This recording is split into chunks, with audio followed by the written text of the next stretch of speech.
대한민국 역사에 대해서 열심히 노력하시고 또 잘못된 부분을 고치기 위해서 또 연일 분투하시는 우리 김병헌 국사교과서 연구소를 찾아왔습니다. 반갑습니다. 네, 반갑습니다. 광복절 제자리 찾자라는 시민운동을 하고 있는데요. 간단하게 좀 어떤 운동인지 설명 부탁드립니다.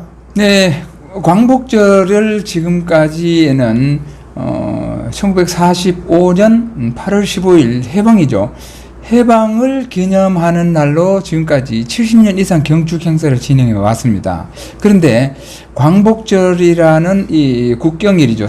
과거에는 4대 국경일이었고 국경일 중에 하나였고 지금은 5대 국경일이죠. 한글날이 포함돼서 그 중에 하나인 광복절이 과연 이 광복절이 해방을 기념하는 국경일인가 아니면 또 다른 날을 기념하는 국경일인가 이걸 자세히 조사를 해보고 또 그동안 수많은 의문을 갖고 있다가 조사를 해보니까 이거는 명백히 해방을 기념하는 국경일은 아니었다. 그렇게 해서 이제 이 광복절을 1945년 8월 15일 해방을 기념하는 국경일이 아니라 1948년 8월 15일 우리나라가 정식으로 정부 수립을 하고 독립하고 건국을 한 그날을 기념하는 날이 바로 광복절이다. 모든 자료를 찾아보고 또 그 과거의 그 어떤 기록 신문 기사 같은 걸 찾아보니까 광복절은 명백하게 1948년 8월 15일을 기념하는 국경일이다. 그래서 이것을 바로잡아야 된다. 그래야 우리 국가의 정체성을 확립하는 길이다. 그렇게 해서 지금 광복절 제자리 찾기 시민운동을 전개하고 또 청와대 국민청원을 지금 해놓은 상태입니다. 운동을 크게 하시네요. 네. 청와대 국민청원까지 했다. 네. 그럼 지금까지 해방 곧 강복이라고 알고 있죠. 해방을 곧 강복이라고 알고 있는데 해방, 강복, 독립, 또 뭐 건국 있죠. 영어에 대해서 잘 모르겠어요. 해방이라는 것은 말 그대로 풀려났다는 뜻입니다. 이 풀려났다는 해방은 결국은 일제의 식민지 하에서 일제의 압제로부터 풀려났다는 뜻이고 광복은 잃었던 주권을 도로 찾음이란 뜻이거든요. 여기서 핵심은 주권을 도로 찾는다는 겁니다. 그렇다면은 이 광복이 1945년 8월 15일을 기념하는 날을 광복절이라고 했을 때는 과연 우리가 잃었던 주권을 찾았는가가 중요합니다. 그런데 1945년 8월 15일 해방과 동시에 우리는 미 군정 치하로 들어가서 우리 주권 행사를 못했습니다. 그렇기 때문에 이것을 가지고 광복이라 하는 것은 용어를 잘못 쓰고 있고 또 국립국어원의 표준국어대사전에도 잃었던 주권을 도로 찾는다고 되어 있습니다. 그리고 여기 보면 이게 초등학교 사회교과서인데 8.15 광복의 과정을 알아봅시다 이렇게 해놨죠. 그리고 제2차 세계대전 중 일본과 싸우던 연합국은 국내외 독립운동가들의 끊임없는 노력을 인정하여 여러 회담에서 우리나라의 독립을 약속했다. 맞습니다. 독립을 약속을 한 겁니다. 그런데 2차 세계대전이 연합국의 전쟁에서 승리하면서 우리나라는 1945년 8월 15일에 광복을 맞이했다라고 교과서에 이렇게 실렸습니다. 이것은 초등학교, 중학교, 고등학교의 모든 교과서에 실렸습니다. 그런데 옆에 날개에 보면 이 초등학교 교과서다 보니까 광복의 뜻풀이를 해놨어요. 뭐라고 했냐면 다른 나라에 뺏긴 땅과 주권을 도로 찾음 이렇게 되어 있습니다. 주권을 도로 찾았다고 되어 있어요. 그런데 1945년 8월 15일에는 우리가 해방이 되었을 뿐 우린 주권을 회복하지 못했습니다. 뭐 다 아시다시피 미 군정하에 들어갔죠. 그것이 해수로 4년입니다. 45, 46, 47, 48. 해수로 4년 동안 우리나라는 미 군정하에서 우리의 주권을 행사하지 못했습니다. 그렇기 때문에 주권을 도로 찾았다는 의미를 가지고 있는 광복을 1945년 8월 15일에 적용하는 것은 맞지 않다는 거죠. 역사적 사실과 맞지 않고 또 우리의 주권을 회복했다, 주권을 찾았다는 것은 우리가 독자적인 국가로서의 그 어떤 권리를 행사할 수 있다는 것이죠. 그래서 그것을 가지고 독립이라고 하는 겁니다. 그런 독립을 언제 했느냐? 1948년 8월 15일이고 이 독립을 함으로써 우리가 결국 12월 달에 유엔의 승인을 받았지 않습니까? 한반도의 유일한 합법정부로서 승인을 받음으로써 우리는 완전한 모양새를 갖춘 나라가 됐다. 그래서 1948년은 이제 건국의 해가 된 겁니다. 우리는 독립국가를 건설한 것이 바로 건국입니다. 그래서 해방은 그냥 속박에서 풀려났다는 의미밖에 없고 독립이라든가 광복, 건국은 우리의 주권을 회복하고 우리의 주권을 행사했다는 의미가 있기 때문에 이 세 단어와 해방은 명백하게 구분해서 사용해야 됩니다. 연구소 소장이 말씀드리니까 팍팍 이해가 가네요. 예.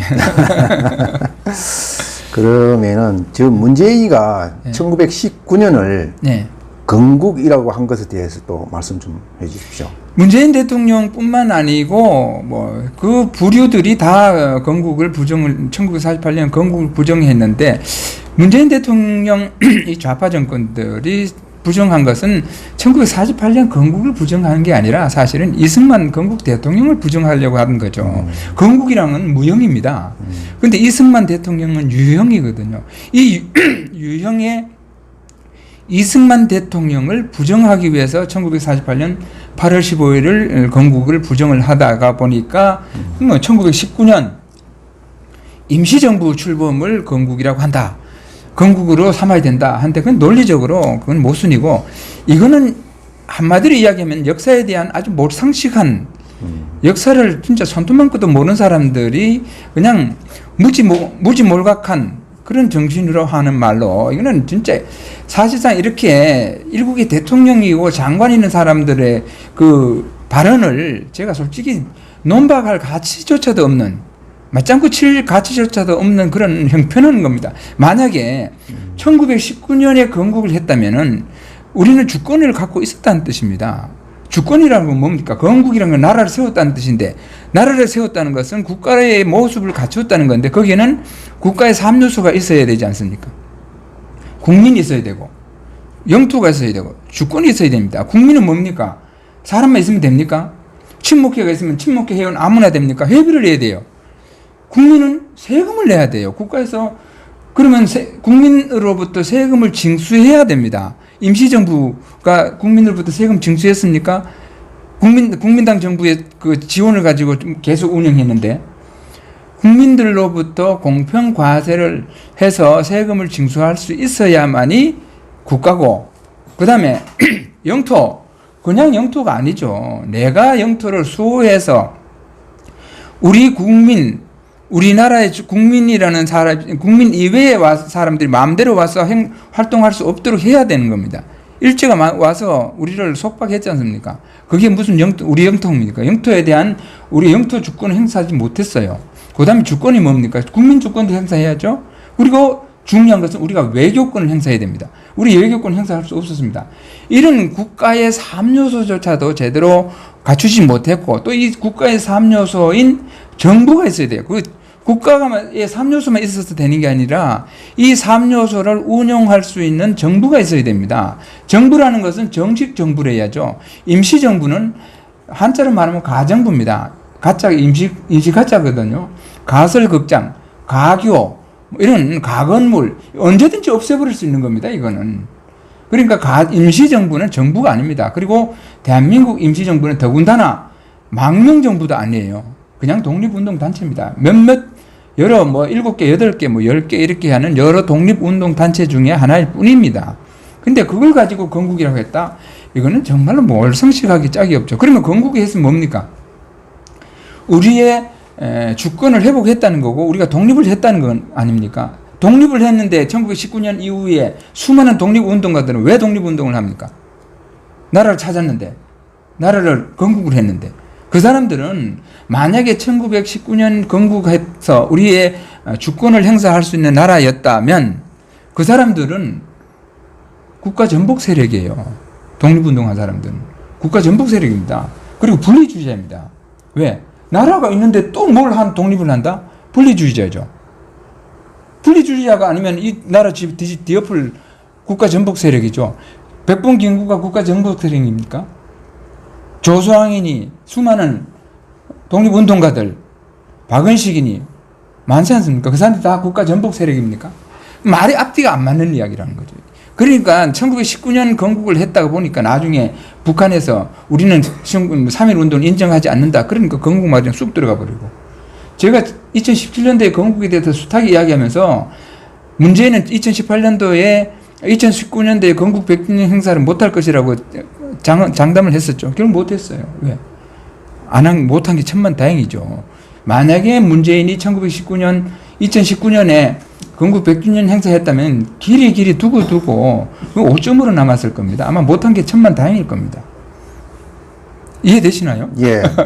소장님, 별도로 지금 티베트 망명정부하고 네. 지금 우리나라 임시정부하고 비교해서 좀 설명할 수 있습니까? 근데 망명정부, 티베트는 저는 자세한 것은 이제 모르지만은 기본적으로 여기 망명정부고 임시정부는 정부가 아닙니다. 일단 독립운동단체입니다. 말은 임시정부라고 했지만 그거는 희망사항이죠. 정부라는 것은 뭔가 물론 거기에 임시헌장도 있고 있지만은 교과서에도 중고등학교, 고등학교 교과서에도 보면은 독립운동단체로 서술을 해놨어요. 여러 개의 독립운동단체, 국내에도 한성정부도 있었고, 그 다음에 상해 임시정부도 있었고, 그런데 상해 임시정부라는 것을 가지고 4월 13일이 임시정부 수립일이다 이렇게 하는데 그것도 헛소리예요. 왜냐하면 임시정부라는 것은 1919년 이후로부터 1945년까지 여러 이 성격의 임시정부가 변화를 겪고 왔어요. 일관성이 없었습니다. 더군다나 1919년 4월 13일에 출범한 것은 상해에 있는 임시정부거든요. 그런데 상해 임시정부는 그 다음에 9월 달이 되면 한성정부하고 연해주에 있는 대한의정원과 그거하고 세 개가 통합을 해요. 통합을 해서 통합임시정부가 출범을 합니다. 그때 통합임시정부가 어디에 정통성을 이어받았냐면 한성정부의 정통성을 이어받은 거예요. 그럼 상해 임시정부는 정통성이 연결이 안 됩니다. 그런데 4월 13일 임시정부 수립이라고 참 기가 막히는 일이 이거는요. 코미디네. 참 코미디고 이거는 문화적으로 완전히 미개한 거예요. 이거는 앞뒤 따져보지도 않고 그냥. 그리고 1919년 4월 13일에 임시정부의 때 백본김구가 뭐 했습니까? 경무국장 아닙니까? 국무위원도 아니에요. 23년이 돼야 국무위원이 돼요. 그런데 임시정부 수립 기념한다고 백본기념관에 가서 행사를 하고 있어요. 거기서 국무회의를 하고 있어요. 잘못하고 도대체 이게 말이 이 정권이 나는 어떤 때는 말이 안 나온다니까. 이게 무시하기 짝이 없어요. 이런 것은 기본적으로 역사교육이 잘못된 거예요. 역사교육이 잘못돼서 이 사람들이 잘못된 역사교육을 가지고 국내 정치를 하고 이상한 백본기념관 거기 왜 가는지 이해도 안 되고 백본기념관 있는데 또 임시정부 기념관 또 세우고 이봉창 기념관 세우고 이런 겁니다. 전부 다 그게 뭘까요? 백범을 추앙하는 데는 무조건 이승만 죽이기예요. 그거는 거기가 그대로 그냥 이승만을 죽이기 위해서 건국 대통령 이승만 죽이기 위해서 백범 키우고 임시정부 키우고 다 그런 겁니다. 근데 다 그게 헛것이라는 겁니다. 풍선처럼 에드벌룬처럼 열심히 띄우다가 에드벌룬이 끈이 끊어지면 날아가 버립니다. 그거는 뿌리도 없습니다. 그냥 날아가는 겁니다. 잘 알겠습니다. 우리가 보면은 광복절보다는 건국절이라고 이런 옳다는 주장이 제기해서 나오거든요. 예. 나오는데 그 부분에 대해서 어떻게 생각하십니까? 건국절이라는 게 이제 결국은 2006년도 동아일보의 칼럼으로 이영훈 선생님, 지금 이승만 학생 이영훈 선생님이 쓰셨는데 그 당시에 그렇게 그분께서 그렇게 쓰시는 것도 이제 저는 충분히 이해해야 되는 게, 아니 1945년 8월 15일을 기념하는 국경일로 광복절로 하면서 1948년 8월 15일 대한민국 건국에 대한 경축 행사가 없단 말이죠. 그래서 이영훈 선생님께서는 이것을 건국절로 기념하자 라고 했더니 좌파들이 들고 일어난 거예요. 무슨 소리 하고 있느냐. 그런데 건국절이라는 것은 그렇게 그 1948년 8월 15일을 국경일로 기념하자는 차원에서 나온 이야기입니다. 그런데 지금 제가 하고 있는 것은 광복절을 제자리 찾아야 된다는 겁니다. 광복절이라는 것은 기본적으로 1945년 8월 15일을 기념하는 국경일이 아닙니다. 애초에 출범할 때 1949년도에 이게 국경일이 제정된데 그때 처음에 국경일을 국무회의에서 국경일에 관한 법률안을 공포할 때는 독립기념일이었습니다. 그리고 독립기념일은 1948년 8월 15일을 기념일로 해서 독립기념일을 제정했죠. 8월 15일.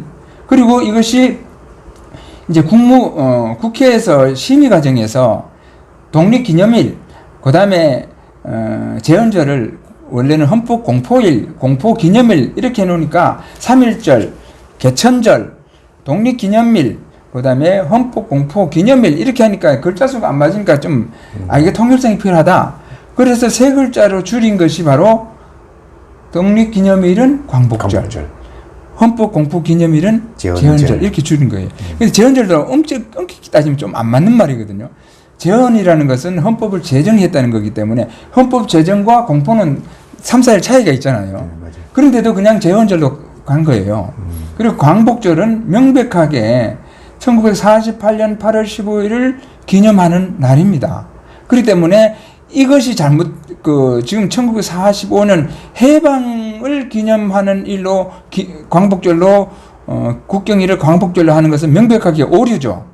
그렇기 때문에 이것을 바로잡자는 것은 앞으로는 광복절은 1948년 8월 15일 대한민국 정부가 수립됨으로써 세계 만방에 독립을 선포한 것, 이 날을 기념하는 날로 정확하게 제자리를 찾아야 된다.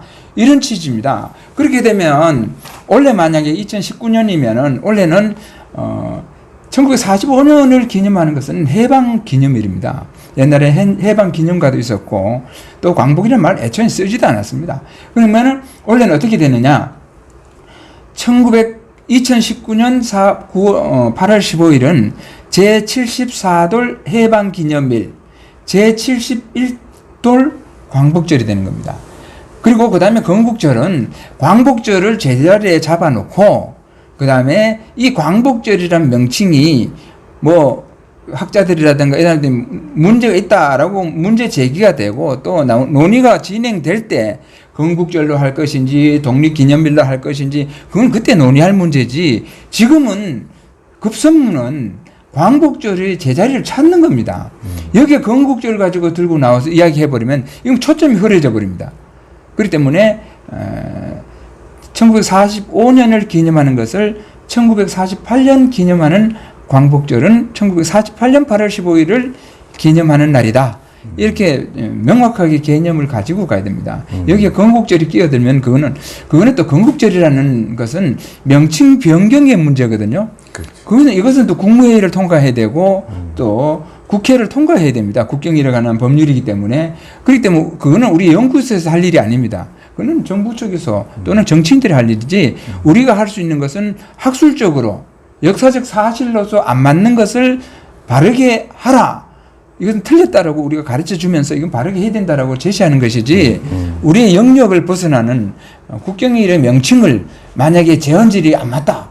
그럼 헌법 공포 기념일로 다시 가자. 그런 것은 우리가 주장할 일은 아니라고 봅니다. 한번 논란이 2008년도, 2009년도 한번 있었죠. 그때 있었는데 헌법 소원까지 내고 해서 각하되는데 지금 그 이야기를 꺼내는 것은 결코 우리가 추구하는 목적에는 배치되는 거기 때문에 그 이야기할 필요가 없습니다. 또 우리가 이야기할 그것도 아니고. 예. 광복절, 건국절, 해방, 독립. 마지막입니다. 지금 광복절하고 직접 인간은 없지만은 최근 일본의 경제 보복으로 한일 관계 급속도로 지금 악화되고 있는데 그 원인 무엇인지 좀. 그럼 한국 한일 간의 지금 외교 교착 상태, 지금 교착도 아니죠. 완전히 붕괴 상태죠. 붕괴 상태에 거기에 뭐가 있느냐면은 징용 노동자 문제, 위안부 문제지 않습니까? 그것이 결국 역사거든요. 그럼 이 역사의 문제가 왜 이렇게 문제가 됐느냐? 기본적으로는 우리의 역사 교육이 잘못됐다는 겁니다.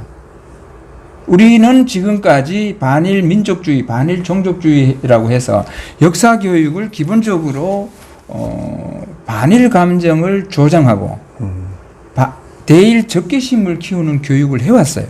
어디서부터냐? 조일소조교 강화도 조약부터. 강화도 조약을 교과서에 가르치고 있는 게 전부 다 왜곡입니다. 사실관계가 전혀 안 맞습니다. 처음부터 잘못됐네요. 예, 그 출발부터 잘못됐어요. 거기 보면 운요 사건부터 시작해서 그 다음에 일본의 뭐 한포 가지고 위협적인 분위기에서 강화도 조약을 체결했다. 그리고 그 전부 다 사실이 아니에요. 우리 그때 신원대감이 우리 대표인데 신원대감은 그때 대단했습니다. 제가 그 신원대감의 그 강화도 조약 체결 과정을 보면서 그래도 역사적 인물 중에 존경하는 분이 신원대감이에요. 그분은요, 그 조일소조교 체결 과정에서 일본 구로다 기요다카가 왔는데 우리는 그 당시엔 사실 정보가 없었습니다. 근데 신원대감이 연세가 그때 그 60대 중반인가 그때는 노인이었죠, 완전. 구로다 기요다카가 왔는데 이분이 뭘로 나갔느냐면은 접견대관으로 나갔어요. 정권대관이 아니고 접견대관이니 접견이 다 알잖아요. 손님 오늘 맞이 하는 거거든. 구로다 기요다카가 와서 앉았어. 구로다 기요다카 일본 대표가 이 신원대관 보고 정권이냐라고 딱 묻는 게 대본. 결정할 수 있는 여기서. 그래서 신원대감이 나는 지금 우리 국내에 있다. 나는 정권을 가질 이유가 없다. 그리고 우리는 역사적으로 국내에서 무슨 일을 할 때 정권을 부여한 적이 없다. 나는 그냥 접견이다. 오신 손님 접대할 뿐이다. 그리고 그대가 당신이 제시하는 거 있으면 나는 조정에 보고해서 내려오면 그걸 다시 보여드리는 것밖에 없다. 그런 거예요. 그러니까 구로다 기요다카가 국내적인 문제가 있었어요. 구로다 기요다카는 그때 조선에 와서 조약을 체결 성공하지 못하고 하면 정치적으로 굉장히 위험한 상황. 그러니까 몸이 단 사람이에요. 그러면 시간이 너무 걸리지 않느냐. 얼마나 걸리느냐. 뭐 빠르면 5일, 늦으면 일주일이다. 1회다. 5일에서 1일은 기다려야 된다.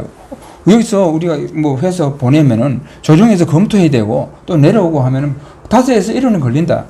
구로다 기요다카 미치는 거예요. 아니 그렇게 기다려서 어떻게 우리가 일을 처리하냐고. 그랬더니 도리 없다. 난 그렇게 내가 할 수 있는 건 그밖에 없다. 그러니까 이 사람이 막 몸이 단 거예요. 그런데 우린 조정에서 그쪽에서 처음에 13개 조간을 제시했어요. 조정에서는 하나하나 읽으면서 다 수정한 거예요. 다 수정하고 우리가 원하는 대로 끌고 간 거예요. 그런데 중간에 그 일본 쪽에서 어떤 일이 있냐면은 사실상 운요 사건이라고 이야기했지만 운요 사건은 그 강화도 조약과는 물론 조금은 연관이 되지만 주된 논점은 아니었어요. 교과서는 운요 사건 가르치는데 그건 아니고 그동안 7년 동안 메이지 유신 출범하면서부터 일본이 자기네들 이제 쇼군에서 이제 메이지로 바뀌었잖아요. 그러니까 이제 외교 라인이 달라져 버린 거야. 그전에는 쇼군 체제에서는 우리보다 더 낮은 직급에서 문서장으로 외교 문서를 작성했는데 천황이 돼버리니까 우리는 왕이고 그냥 천황이야. 그러면서 외교 문서에 일황이니 황자니 이런 걸 써버린 거예요. 그러니까 레벨이 우리보다 높아져 버렸어요. 그러니까 우리가 이 외교 문서를 안 받는 거예요. 사신도 안 받아.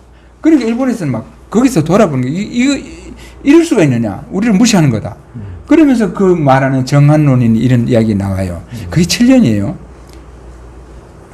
68년부터 그 7년 됐어요.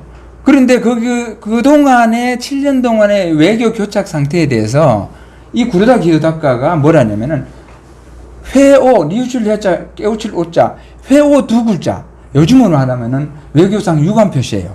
유감 표시하라. 회오 표시하라. 3번을 요구해요. 본격적인 공식적인 그 회담이 1월 18, 19, 20일인데 이 3일 동안에 3번 매번 요구한 거예요. 회오를 우리한테 제시하라. 회오에 대해서 인정하라. 아니 지금 서로 잘 되자고 하는데 그것까지 왜 요구하느냐. 또 그 다음날 또 회오. 우리는 이거는 받아가야 된다. 요즘 말로 유감 표시 받아가야 된다. 그래야 우리는 돌아가면 할 이야기 있다. 유감 표시 하라.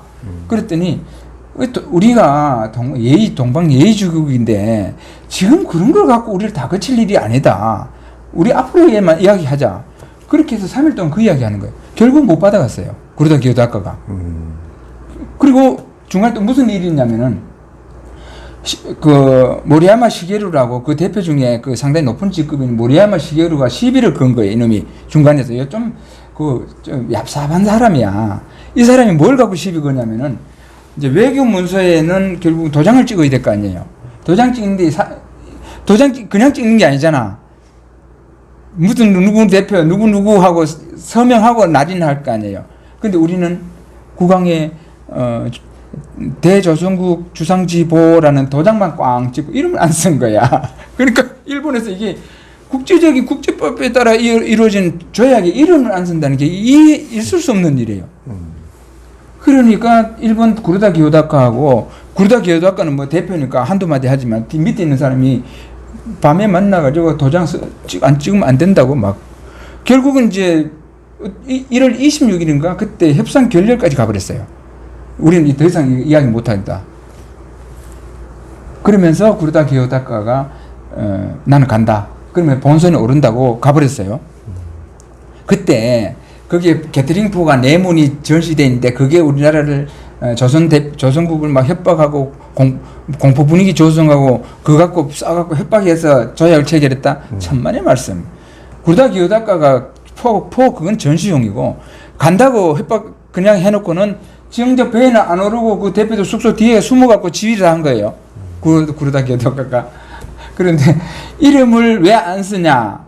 라는 문제 갖고 이제 첨예하게 데려가 이제 협상 결렬까지 갔는데 어떤 말까지 나왔냐면은 우리가 지금 이 이름 우리가 지금 되돌아가게 되면 결국 전쟁이 일어날 수 있다. 그래도 도장만 찍겠냐? 이름 쓰지 않고. 그러니까 신원대강이 뭐라고 그런지 알아요? 우리는 예의의 나라다. 우리는 아버지의 이름도 함부로 쓰지 않는데 국왕의 이름을 어떻게 함부로 쓰느냐? 우리는 쓸 수 없다.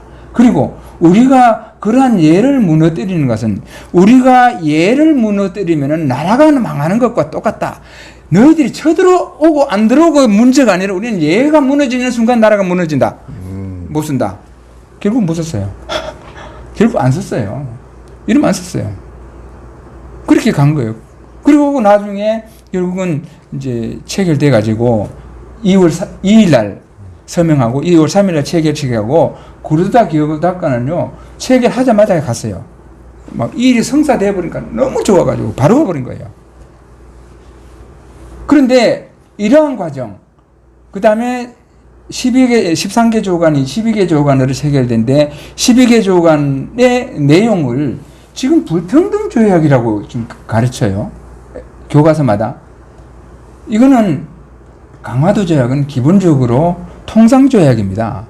통상조약이라는 것은 무역하자, 우리 거래하자는 거 아닙니까? 장사 거래하는 계약서 쓸 때는요, 무조건 나한테 유리하게 써야 돼요. 공평하게 쓸 수가 없어. 한미 FTA를 생각하면 정확해요. 우리는 자동차는 유리하잖아요. 농산물은 불리하잖아. 그럼 농산물 불리하니까 농민들이 야단났잖아요. 그럼 농산물을 어떻게 우리에게 유리하게 끌고 오느냐가 중요한 것이지 평등 불평등 애초에 있을 수 없는 이야기예요.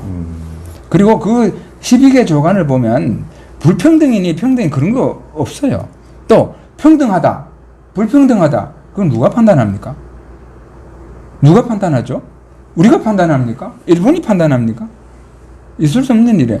그러면서 4개 조간, 제1관, 4관, 7관, 10관이 뭐 불평등 조약이라고 이야기하는데 그 대표적으로 한번 들어보면 교과서, 초등학교 교과서부터 다 실려 있어요.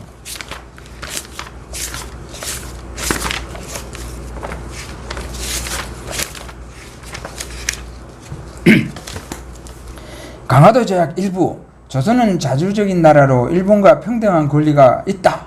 이거 불평등 조약이래요. 조선의 해안을 일본이 자유로이 측량하도록 허가한다. 이게 불평등 조약이래요. 아니 항구를 무역을 하려니까 우리는 아주 항구가 제대로 안 돼 있어. 항구를 개설하려면은 측량해야죠. 측량 안 하고 그냥 배가 들어옵니까? 나 참 이런 걸 가지고 불평등 조약이라 그래요. 그리고 이제 제일 중요한 거 제 식관인데 개항한 항구에서 일본인이 죄를 지어도 조선 정부가 심판할 수 없다. 이게 불평등하대요. 근데 얼핏 보면 기분 나쁘죠. 개항한 항구 부산항에서 이때는 부산항이니까 부산항에서 일본인이 조선인에게 범죄 행위를 했을 때 일본이 심판한다고 돼 있어요. 그럼 기분 나쁘죠. 어떻게 보면 왜 일본이 조선인에 대해서 범죄 행위인데 조선이 이걸 처벌하지 못하느냐. 그러면서 가르치는 거예요. 이게 우리 사법권 침해니 이건 뭐 그런데 요 뒤에 또 뭐 있냐면은 이게 지금 조선인을 대상으로 한 일본인 범죄자는 일본국에 귀속시켜서 심리 판단하고 그 다음에 뒤에 이어지는 게 있어요. 일본인을 대상으로 한 조선인 범죄자는 조선 지방관이 심판한다고 돼 있어요. 그건 빼봤네. 뺐죠. 참. 이거는요.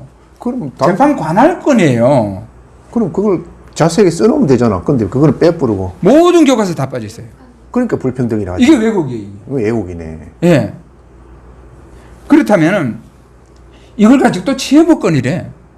치해법권은 국제기구 직원이라든가 국가를 대표하는 국왕이라든가 이런 사람들이 치해법권 대상이에요. 그렇죠. 이건 여기 부산항에 와서 하는 사람, 장사했다는 사람들은 민간인이에요. 치해법권 대상도 아니에요. 대상이 아니잖아. 근데 교과서 치해법권을 가르치고 있어요. 또 뭐냐면은 형사재판권이라 그래. 이때 형사 부임하지도 않았어. 그리고 또 조일소조교에는 어디에도 형사란 말이 없어요. 근데 그렇게 가르치면 이게 애들한테 이야기가 얼마나 좋아요. 우리 조선인에 대한 범죄를 했는 놈을 일본 놈을 우리가 심판 못한다. 이게 얼마나 부당하냐 이렇게 가르쳐요. 근데 왜 이 당시에 이런 게 일본하고 우리보다 20년 앞선 일본하고 미국하고 조약 체결할 때도 이거 있어요. 있는데 왜 이런 일이 있느냐. 미국은 일본이 와보니까 자기네들하고 사법 체계가 다른 거야. 일본이 우리하고 일본은 이제 미국에 개항해서 나름대로 사법 체계를 갖췄는데 우리는 범죄자 오면은 그냥 동원이 앞에 꾸란쳐놓고 네 죄를 네가 알렸다 이거예요. 그리고 나름대로 열심히 나는 사실대로 불었는데 그 사또가 보니까 자기 생각하고 안 맞는 거야. 너 이놈 어느 안전이라고 함부로 거짓말하느냐. 저놈을 사정없이 내리쳐라 이거예요. 일본에서 볼 때 자기네 자국민을 맡겨놓을 수 있겠습니까?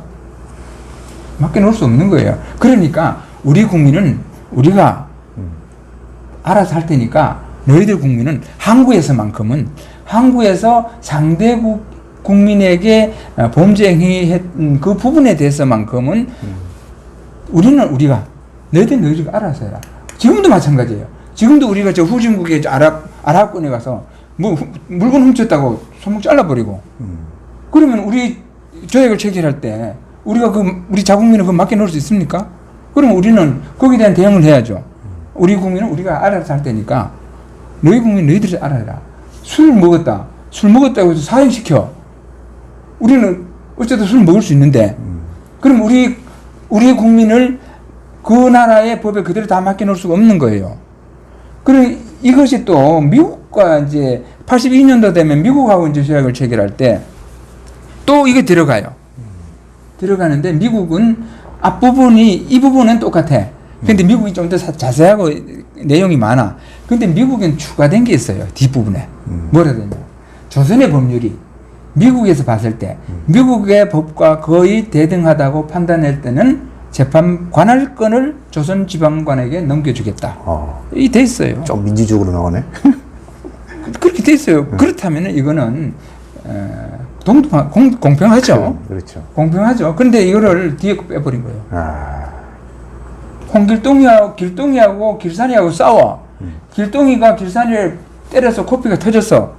길산이도 길동이를 때려갖고 코피가 터졌어. 애들 불러다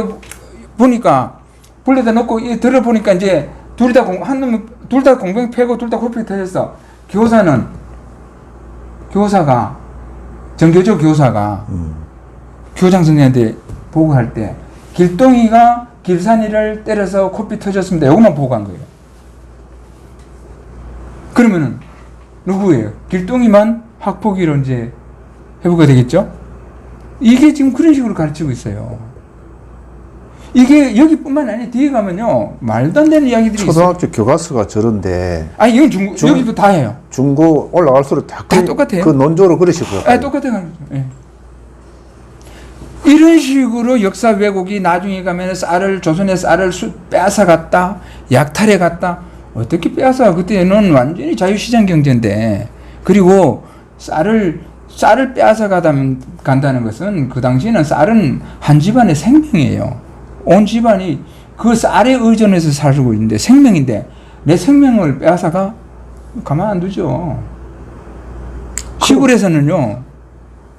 그 역사 교과서가 그러면은 지금은 좌파 정부지만은 그 전에 우파 정부도 있었을 거 아닙니까? 그거는 정부하고 상관없어요. 아니 그러니까 역사 교과서를 만들 때 국가에서 만들 때 뭐 국정인지 검정인지 하더라도 그 논조가 그대로 내려와야 될 거니까 역사라는 것이. 근데 바뀌었다는 건 아니요. 그러니까 이 교과서의 집필자들은 역사 연구자입니다. 역사 전공자들이에요. 전공자들은 정권하고 상관없습니다. 이 교과서도 원래부터 사용된 교과서지만 2015 개정 교육과정에 의해서 박근혜 정부에서 마련된 그 교육과정에 의해서 편찬된 거예요. 그렇기 때문에 이거는 정부하고 상관없습니다. 이거는 이 역사서수 왜곡이 이거는 계속 이어지는 거예요. 역사학자들이 안 바꾸면 안 되는 거예요. 이걸 가지고 수없이 제가 문제 제기하고 국사편찬위원회가 찾아가서 근거 제시하라. 이게 왜 치유법권이냐? 이게 왜 불평등하냐? 그 박사들이 앉아갖고요 답을 못하는 거예요. 입 꼭 다물고 있어요. 그러면서 시험에 한국사 능력검정시험 그 중요한 시험에 이거 치유법권이라고 출제를 하고 있어요. 뒤에 가면 쌀을 뺏는 거. 그 다음에 뒤에 가면 무관세, 무제한 곡물 유출, 무항세, 모든 교과서, EBS 다 그렇게 이야기, 전부 다 거짓말이에요. 항세라는 것은 항구에 배가 선박이 들어오면 세금을 받는 거잖아요. 항세 없대요. 그러니까 일본 배가 우리 부산항에 들어오는데 항세 안 낸다니까 이게 불평등한 거야 이게. 관세가 항세도 못 받는다. 항세 없기는 왜 없어? 무역규칙 제7축에 가면은 제1항 몇 톤 이상은 쌍돛 연회장이라 그래서 돛대가 2개인 것은 2원, 그 다음에는 두 번째는 1원 50전, 세 번째는 1원 이렇게 돼 있어요. 항세가 딱 규정이 돼 있어. 마지막에 4번 가면 뭐가 있냐면은 일본국 정부 소속 선박은 항세를 납부하지 않는다. 근데 앞에 거 빼버리고 그거 갖고 항세 없다고 해요. 지금 교과서 그랬습니다. 이게 보면요 분통이 터집니다. 이렇게 가르쳐요. 그리고 시험에도 그렇게 내. 그 논조가 전부 다 그저 깔려있네 그냥 역사학자들이. 이게 이렇게 해서 아이들한테 반일 감정, 반일 적개심을 심어주는 거예요. 근데 지금 문재인이 이런 교육을 받은 사람이에요. 우리도 그렇게 받은 것 같은데. 다 똑같죠. 근데 이렇게 교육받고 그 다음에 노동자들, 징용 노동자들 그 당시에 우리나라에서는 소득원이 별로 없잖아요. 돈 벌러 갔죠. 다 돈 벌러 간 거예요. 돈 벌러 갔대요. 돈 벌러. 그냥 부산항구에서는요 일본으로 가려고 네. 물밀듯이 미어든 거예요. 나도 알기로 우리 할아버지 이야기 들었는데 돈 벌러 갔다더라고. 그럼 남자들은 노동시장으로 가잖아요. 여자들은 어디 갑니까? 몸 파는 데로 가는 거예요. 위안부요? 위안부는 그러니까 매춘으로 가는 거죠. 이게 매춘업으로 여자들은 노동시장을 가도 매춘으로 빠지는 수가 있고 남자들은 몸으로 때우니까 노동시장은 일본을 가지만은 일본 갔다가 일본은 가기는 갔는데 일자리가 없는 거예요. 그리고 일본의 상황에 따라서 그리고 1937년도가 되면은 무슨 일 중일 전쟁이 일어나잖아요. 그렇죠. 중일 전쟁이 일어나서 교과서 어디 보면은 중일 전쟁 때문에 조선의 노동자를 강제로 끌고 갔다. 그 막바지. 예? 그 전쟁 막바지에 가서. 중일 전쟁 때문에 일본에서는 군수 산업이 흥해가지고요 조선 사람들을요 있는 사람들 노동 인력 시장에서 왜 사람이 없냐고 그래서 조선 사람들이요, 그때 가서 돈 많이 벌었어요. 그래. 시장입니다. 시장. 노동시장입니다. 노동시장. 그래 알고 있는데 지금 최근에 나온 영화 있죠. 군함도. 군함도 그것 때문에 그런 거 아닙니까? 더 군함도에도 그 문화 쪽으로 한번 군함도에 보면은 영화에 뭐 엄마 배고파, 엄마 보고 싶어, 배가 고파, 고향 돌아가고 싶어, 다 거짓말이에요. 그러니까요. 왜냐면은 군함도를 촬영하려고 가보니까 실상 말을 들어보니까 인분과 좀 말이 안 맞는 거예요. 그리고 영화를 만들어 놓고 있는 그대로 만들어 놓고 뭐 맹송맹송해. 그래서 이거 뭐 좀 뭐 없나 하니까 그래 그때 그 음향을 담당한 여자가 그 꼬쟁이 하나 가지고 쓴 거예요. 벽에다가 엄마 보고 싶어. 고향에 돌아가고 싶어. 고향이 돌아가고 싶어. 배가 고파. 이거 쓴 거예요. 그 영화를 했는데 그게 이제 사실로 이렇게 돼버린 거야, 이게. 그러니까 우리는 지금 그 역사에 대해서 사실을 이야기하면은, 내가 사실을 이야기하면요, 학술회의에서도 갔는데 내보고 그거 침입하래요. 이게 있는 그대로 그 연구를 하려고 하질 않아요. 그리고 나는 나름대로 조사할 걸 전부 조사해갖고 이야기하는데, 그 이상하게 아주 그 표피적인 것만 가지고 어디 가서 내부에서 몇 번 본 거 가지고 뭐 틀렸다니 뭐 조사를 좀 해갖고 이야기하라고. 어느 정도 연구한 것이 있어야 내가 대화가 되지. 뭐 그런 말이 있잖아요. 옛날에 공자님도 길을 가다가 어떤 놈이 길가에서 오줌을 누고 있는데 야단을 친 거예요. 그런데 또 한 번 가다가 보니까 길 가운데서 오줌을 누는 거야. 공자님 그냥 가버린 거야. 제자가 물어본 거예요. 왜 저렇게 길 가운데 오줌 누는 사람은 그냥 야단 안 치냐 했더니 쟤는 야단 쳐도 안 되는데. 그러니까 막무가내로 나오는 사람은요, 이길 수 없어요. 공부한 사람은 설득하기가 더 쉬워. 그리고 내가 잘못됐던, 이 부분 내가 잘못됐구나 하고 알 수가 있어. 그런데 막무가내는요, 그런 게 없어요. 그 당시에 식민지 상황에서 어떻게 우리가 일본에 정상적인 가격으로 쌀을 수출하느냐, 그 이야기하고 있어요. 그런 사람들은 우리나라 지금 통계청에 그 당시에 통계 자료를 한번 보고, 무슨 쌀도 뭐 백미도 있고 정미도 있고 현미도 있고 뭐 쌀래기도 있고 종류가 여러 가지예요. 얼마를 수출하고 얼마가 수입 금액이 얼마고 연도별로 다 통계가 다 있어요. 강제로 빼앗아가 쌀을 수탈해 가면 그런 통계가 있을 수 있나요? 그리고 빼앗는 것도, 남의 물건 빼앗는 것도 어쩌다 한 번이지 10년 이상을 아무런 저항 없이 빼앗아갔다? 있을 수 없는 일이에요. 아까 이야기하던 말은 결국 그렇게 해서 이제 조일 수호조규가 체결돼서 그때부터 우리나라는 그야말로 국제적인 자본주의 세계로 진입을 한 거예요. 그때부터 우리나라는 완전히 수출하는데 사실상 우리는 수출 품목이 쌀밖에 없죠. 쌀밖에 없는데 이 쌀이라는 것도 그 기후, 자연재해, 뭐 홍수와 가뭄 때문에 쌀값이 들쭉날쭉하고 그런데 가장 살기 좋았을 때가, 쌀값이 제일 비쌀 때가 언제냐면은 3.1 운동이 일어났던 1919년도예요. 그때 대정 8년인데 그 당시에 노인들의 이야기가 대정 8년에 살기가 제일 좋았다는 거예요. 왜냐면은 1차 세계대전이었잖아요. 그렇죠. 구전에 2018년까지 1차 세계대전이다 보니까 유럽의 물품들이 안 들어오는 거예요. 못 들어온 거예요. 유럽의 물품이 일본으로 통해서 수입이 안 되는 거예요. 그러니까 일본하고 우리나라에서는 물건만 만들면 다 팔리는 거야. 물건만 만들면 다 팔리고 쌀도 다 팔리고, 저 유럽에 있는 게 쌀이 일본으로 오거든요. 미국에 있는 것도 일본 들어오고, 저 캘리포니아산 그 다음에 저 아래쪽에 쌀, 랭군, 사이공 이런 쌀들이 일본에서 이제 조선으로 들어오고, 그런데 또 특히 유럽의 공산품들, 그때 제일 우리 일반 국민들이 제일 많이 쓰는 게 뭐냐, 바늘이거든요. 세창양행에서는 바늘 가지고 돈 엄청 벌었어요. 그러면 19년도에도 일제시대 아닙니까? 예? 일제시대. 그렇죠. 19년이면. 예. 그리고 우리나라 쌀이 일본으로 수출이 됐다는 겁니까? 1910년 이전부터 수출됐죠. 그리고 1919년까지 계속 증가를 해요. 근데 1920년 되면은 이제 1차 세계대전이 끝난 것도 시간이 지나니까 이제 외국 수입품이 들어오니까 그때 물가가 막 폭락하는 거 이제. 1920년 되면 쌀값이 막 떨어져요. 쌀값만 떨어지는 게 아니라 다른 거에 동반해서 원래 떨어지죠, 물가라는 게. 그럼 뭐 그런 통계치가 어디서 나옵니까? 통계치요? 우리 통계청에 가면 다 있습니다. 아, 있어요? 네, 다 있습니다. 그리고 1920년 되면은 신문에 뭐가 나오냐면 쌀값이 갑자기 폭락한다. 왜 폭락하는지는 모르겠지만 아마도 그동안에는 일본에 쌀이 수출이 돼서 쌀값이 유지가 되고 또 쌀값이 떨어졌다가도 일본으로 쌀이 수출되면 그 값이 막 올랐는데 지금 쌀값이 떨어지는 것은 이유를 모르겠다. 그래도 일본으로 쌀이 수출되기만 하면 쌀값이 오를 텐데 얼른 수출 좀 잘 됐으면 좋겠다. 이렇게 돼요.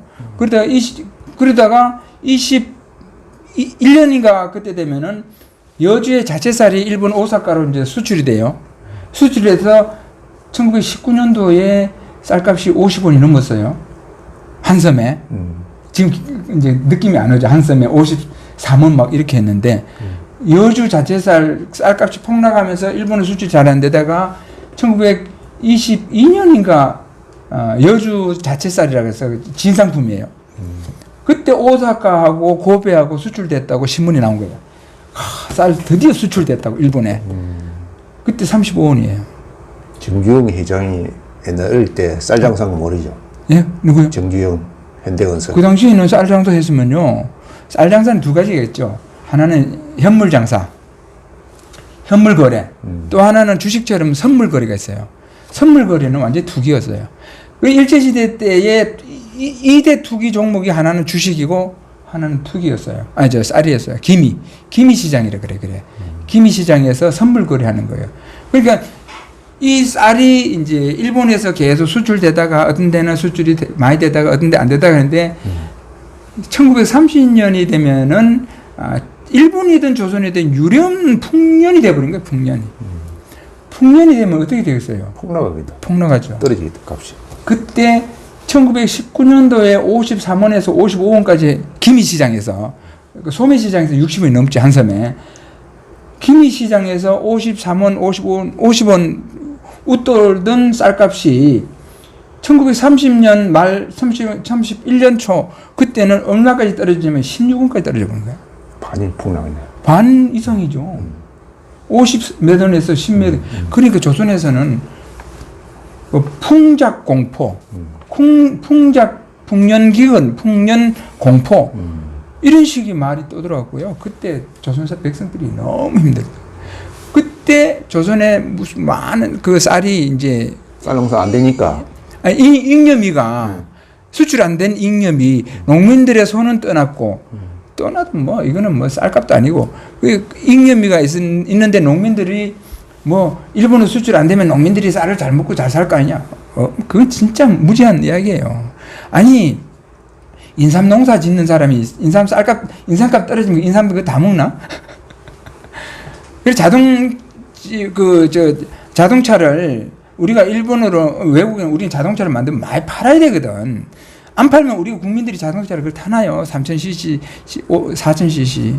그러니까 이런 그 역사 무지가 역사 교육을 잘못한 것이 현재 문재인 정권에 있는 사람들이 잘못된 역사를 배우고 특히 도종환 같이 입만 벌리면 일본이 쌀을 수탈했다고 이야기하는 말도 안 되는 이런 사람들이 정권에 있으니까 문재인 정권의 대일 외교는 성공할 수가 없어요. 그리고 문재인 정권은 국정역사교과서 반대할 때 뭐라고 그랬습니까? 입만 벌리면 친일 미화.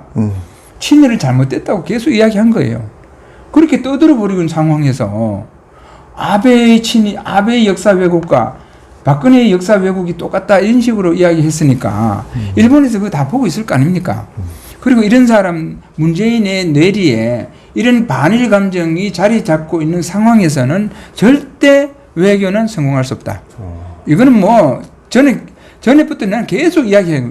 이런 식으로 그 대통령 될 사람이 뭐 친일 미화 뭐 이거 맨날 친일은 친일이고 독재는 독재다 이런 식으로 입에 수시로 달고 있는 사람이 대통령이 됐으니까 대일 외교가 된다는 것 자체가 이상한 거예요. 될 수 없는 겁니다. 그걸 나라를 많이 끊는 단계까지 가겠다 앞으로. 문재인이 그만두지 않는다면 이거는 계속 갑니다. 큰일 났네. 큰일 났습니다 이거는. 뭐, 그래서 전 수출이 100가지 중에 한 개 터있다던데 이번에 한 개. 그 반도체 관련이잖아요.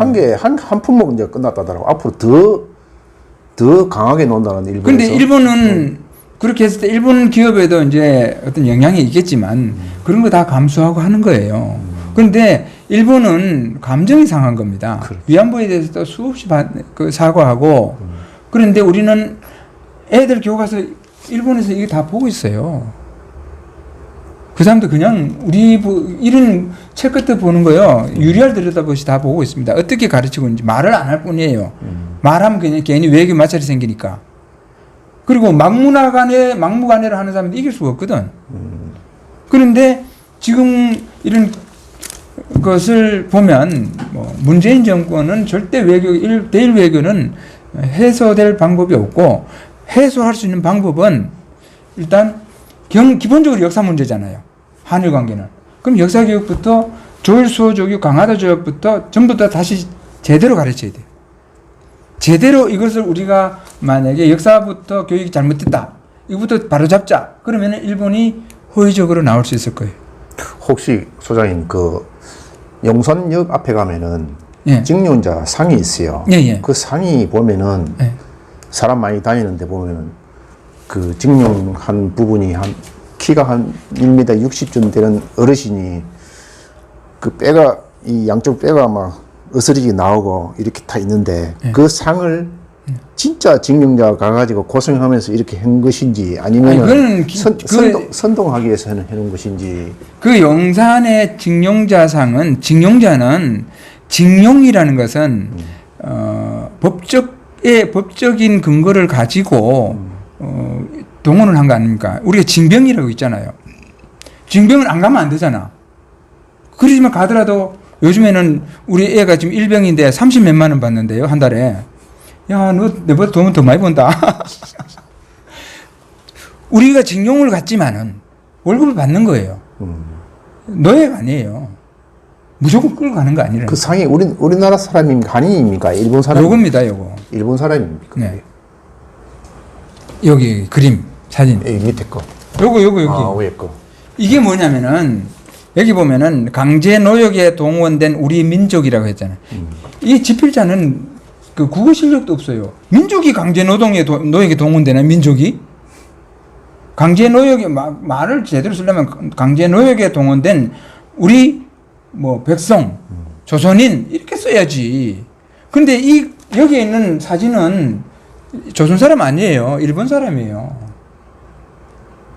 1926년도에 있었던 일본 사람들이 우리나라 염전노예처럼 끌려가서 도로공사에서 그 혹사당한 사람들을 경찰이 구출해서 찍은 사진이에요, 이게. 이거 일본인이에요. 그럼 그 사진의 일부분을 만든 거예요, 상을? 요 중에 여기 있는 맨 요쪽에 있는 사람을 모델로 해갖고 한 거예요, 그게. 그러니까 말도 안 되는, 거기에 보면은 이렇게 들고 서 있잖아요. 네. 바닥에 보면 이렇게 발인 쪽이 있잖아요. 거기 보면 뒤에 보면은 엄마 보고 싶어, 배가 고파. 그거 써놨어요, 그게. 그게 전부 조작 납조예요. 선동이라는 거예요. 완전 선동이에요. 대중들을 그렇게 선동하기 위해서.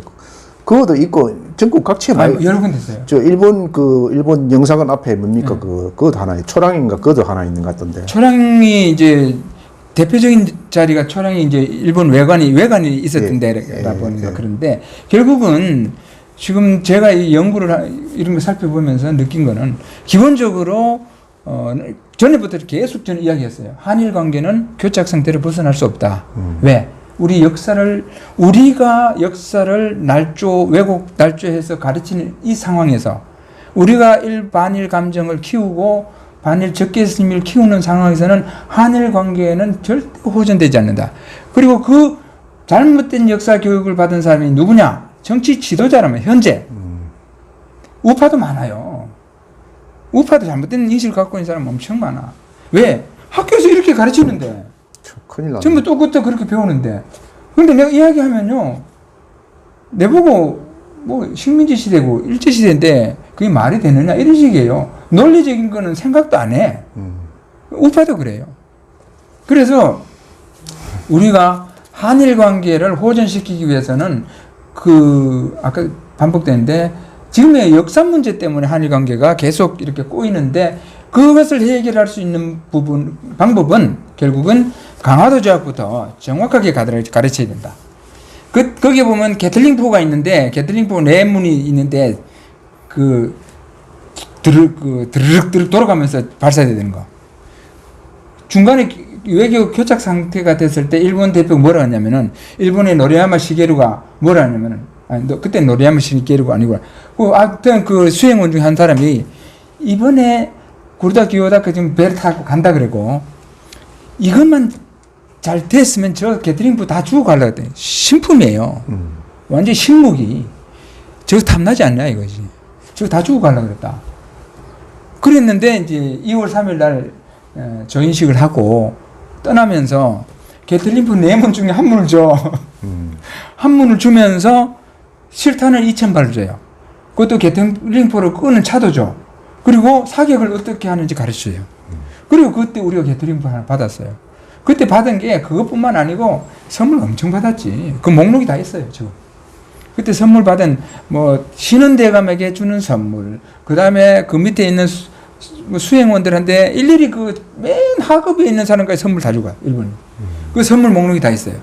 그 사람들은 조선과의 조약 체결을 하면서 위협적인 분위기, 물론 중간에 말이 협상을 하다 보면 그런 게 있잖아요. 지금도 트럼프하고 정은이하고 하면은 그런 이야기 있을 수밖에 없는 건데 그런 거는 있는데 그건 협상 전략이고 절대 포로를 써갖고 우리를 위협하거나 또 공포 분위기 속에서 공포 분위기는 신은대감밖에 느낄 수 없었어요. 조정에서 몰라. 조정에서는 이쪽에서 올려준 자료만 가지고 하는 거지. 신은대감이 중간에 1월 26일이 되면은 조정에서 신은대감 보고 뭐라 그랬냐면은 이제는 정권을 부여한 거예요. 국왕이 직접 정권을 명령하니까 신은대감이 그때 상소를 해. 전하, 저는 정권을 받아서는 절대 안 됩니다. 왜 안 되느냐? 제가 정권을 갖고 있으면 저 사람들이 내하고 협상을 하다가 안 된다 싶으면 조정으로 바로 가는 사람들이다. 나를 중간에 놔놔야 된다. 그래서 정권을 거부해요. 그래서 신은대감이 나중에 그 조약 조문에 보면 신은대감 앞에 보면 뭐라고 돼 있냐면 정권대관이라고 안 돼 있고 그냥 대관이라고 돼 있어요. 처음에 접견대관을 갖다가 이런 좀 자세한 내용도 모르고 그냥 어디 가서 내부에서 몇 자 들은 것 같고 그 엉뚱한 소리 하면 안 됩니다. 아유, 벌써 30분 넘었죠. 오늘은 이렇게 광복절 제자리 찾기 대해서 한번 인터뷰를 했는데요. 상당히 시간이 많이 흘러갔죠. 그렇죠. 다음에는 또 중요한 이슈 가지고 한번 인터뷰를 하겠습니다. 좋은 시간 마련해 감사합니다. 네, 고맙습니다.